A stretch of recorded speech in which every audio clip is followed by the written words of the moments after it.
Syekh Nabil Al-Iwadi itu kemudian berkata, ini menjelaskan kepada kita, Masya Allah, kalau ente dolim sama tikus saja dibayar kontan sama Allah, apalagi dolim sama manusia. Jangan dolim.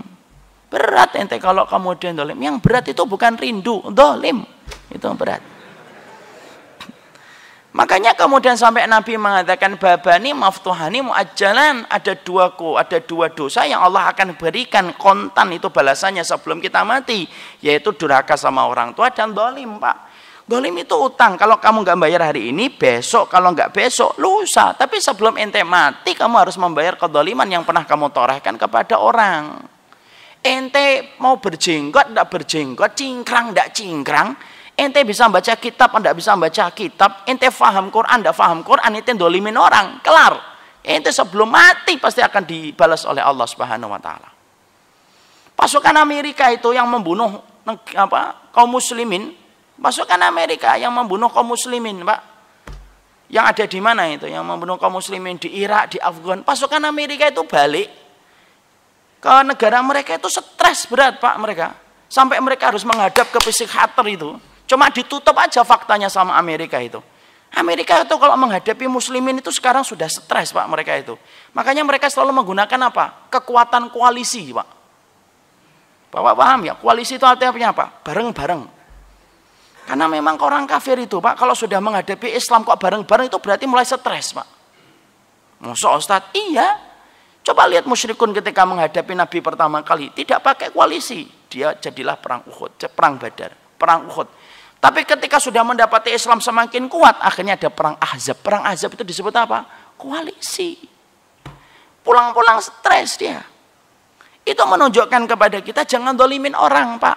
Dan maaf, kedoliman itu sebenarnya ada dua. Ada orang yang dolim dengan tangannya, ada yang dolim dengan kakinya, sebagaimana preman di Kampung Rambutan dan di Pulau Gadung. Ada orang yang dolim itu dengan lesannya. Yang lahirnya di masjid, lahirnya di tempat taklim, tapi kemudian dia dolim sama orang lain. Alah ya Allah, ngajinya kita aja belum tentu diterima, ente sudah dolimin orang. Tidak cocok sama Ustadz, ya wajar, tapi tidak usah kamu dolimin orang itu. Kalau ente sudah siap untuk mendolimi orang, siapin berkas. Nanti kamu akan berhadapan dengan dia kelak di hadapan Allah, dan itu berat. Dan itu berat.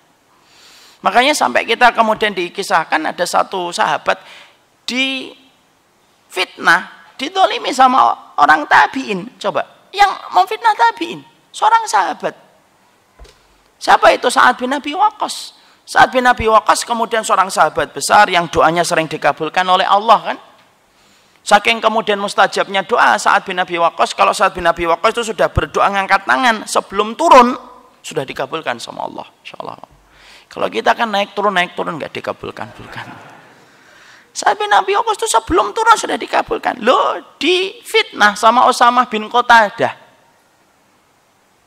Difitnahnya apa? Ini tidak becus kalau ngimamin sholat. Tidak paham masalah sholat, tidak ngerti dia.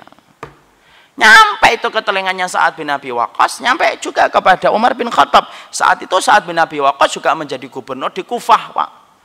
Maka kemudian Sa'ad bin Abi Waqqas kemudian akhirnya mengangkat tangan. Ketika beliau mengangkat tangan, maka kemudian beliau cuma berdoa 3, ya Allah timpakanlah kepada yang memfitnah saya. Kalau dia riak mencari sesuatu selain engkau, ya Allah, ada sesuatu yang dia cari selain engkau, maka timpakanlah dia 3 perkara. 1, miskinkan terus. 2,